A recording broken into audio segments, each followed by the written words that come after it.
Ces exemplaires de News of the World resteront parmi les derniers. Créé il y a 168 ans, tirant à près de 3 millions d'exemplaires, le journal populaire dominical le plus connu de Grande-Bretagne fermera ses portes dimanche. C'est la décision sans appel de son patron Rupert Murdoch après le scandale retentissant des écoutes téléphoniques. Depuis quelques jours, la presse multipliait les révélations sur les méthodes du journal. Employant des enquêteurs privés, il a fait écouter pas moins de 4000 personnes ces dernières années. Des hommes politiques aux célébrités, en passant par des victimes de faits divers et même les familles de soldats tués en Afghanistan. Des révélations qui risquaient de nuire à l'ensemble du groupe News International dont fait partie le journal.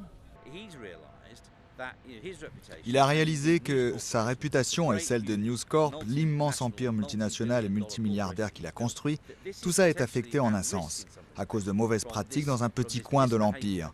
Et notamment parce qu'ils auraient pu empêcher que ça continue quand ils l'ont découvert, ce qu'ils n'ont pas fait. À la sortie des bureaux du groupe à Londres, personne ne souhaitait s'exprimer devant les caméras ce jeudi soir. Il faut dire que les enjeux sont très importants.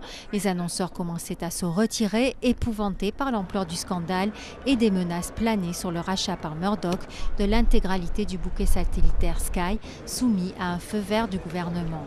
Un scandale qui menaçait aussi au plus haut niveau de l'État, alors que le Premier ministre David Cameron a dû se séparer de son porte-parole Andy Coulson, ancien rédacteur en chef de Feu News of the World.